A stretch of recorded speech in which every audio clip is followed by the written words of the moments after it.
आइए chat GPT की जो प्रॉम्प्ट इंजीनियरिंग है उसका एक और एस्पेक्ट, एक और कंपोनेंट डिस्कवर करते हैं।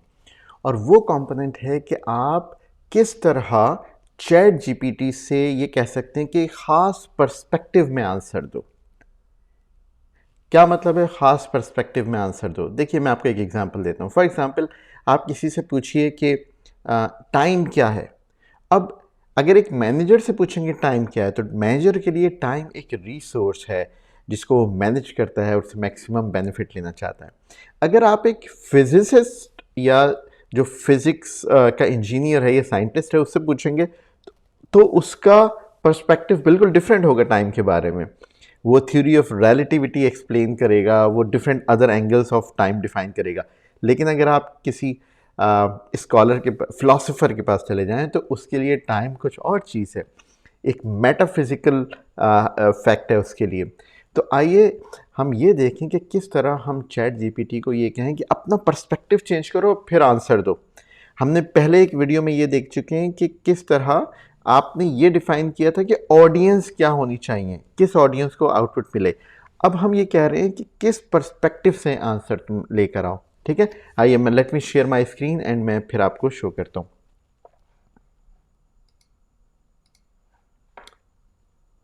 अच्छा जनाब, हम चैट जीपीटी पे आ गए। एक न्यू चैट में ओपन कर लेता हूँ और मैंने एक प्रॉम्प्ट बना के रखा हुआ है ताकि जो है वो मैं आपका टाइम सेव कर लूँ। You act as a philosopher and explain time. Let's see what will be the answer. Now see what is the time now. It says time is a concept. Let it complete. I stop the generation. Okay. Time is a concept that has fascinated philosophers, scientists, thinkers throughout the history. और फिर उसमें the nature of the time क्या है, externalism and presentism, arrow of time क्या है, philosophy of time क्या है, personal versus cosmic time क्या है। तो उसने तमाम एस्पेक्ट एक फिलोसोफर के हिसाब से एक्सप्लेन किए। Now change the perspective, now change the context of it. मैं कहता हूं अगले प्रॉम्प्ट में कि you act as a physics scientist. Now we are asking someone like Einstein or someone who is a physics scientist and explain time. Now see the outcome will be totally different. Now see, and I stop the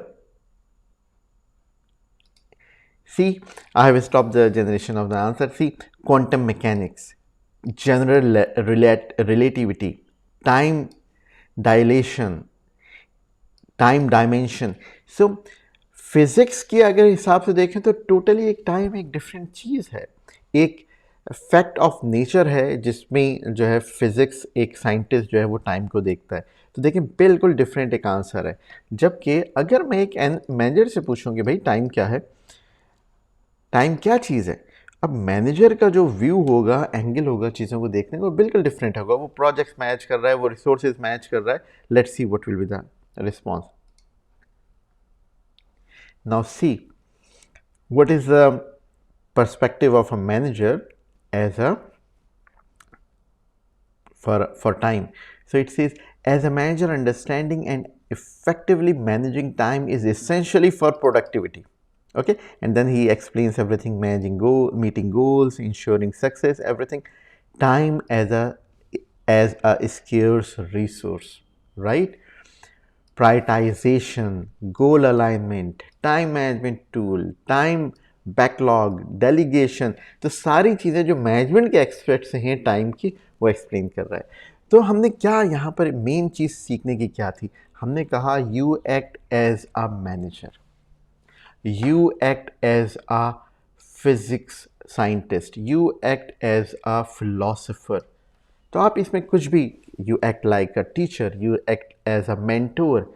तो आप यहाँ पर perspective जो है वो change कर सकते हैं चैट जीपीटी का, और चैट जीपीटी फिर उस एंगल से आपको आपका जो रिस्पॉन्स है टेलर करके देगा।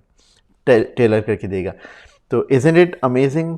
Are you excited? Are you seeing that how sophisticated, how beautiful this artificial intelligence uh, is, and how powerful it is? How can it save 10 times of your time? Actually, it can increase your productivity to 10 times. So let's meet in the next video and see further next magics of prompt engineering.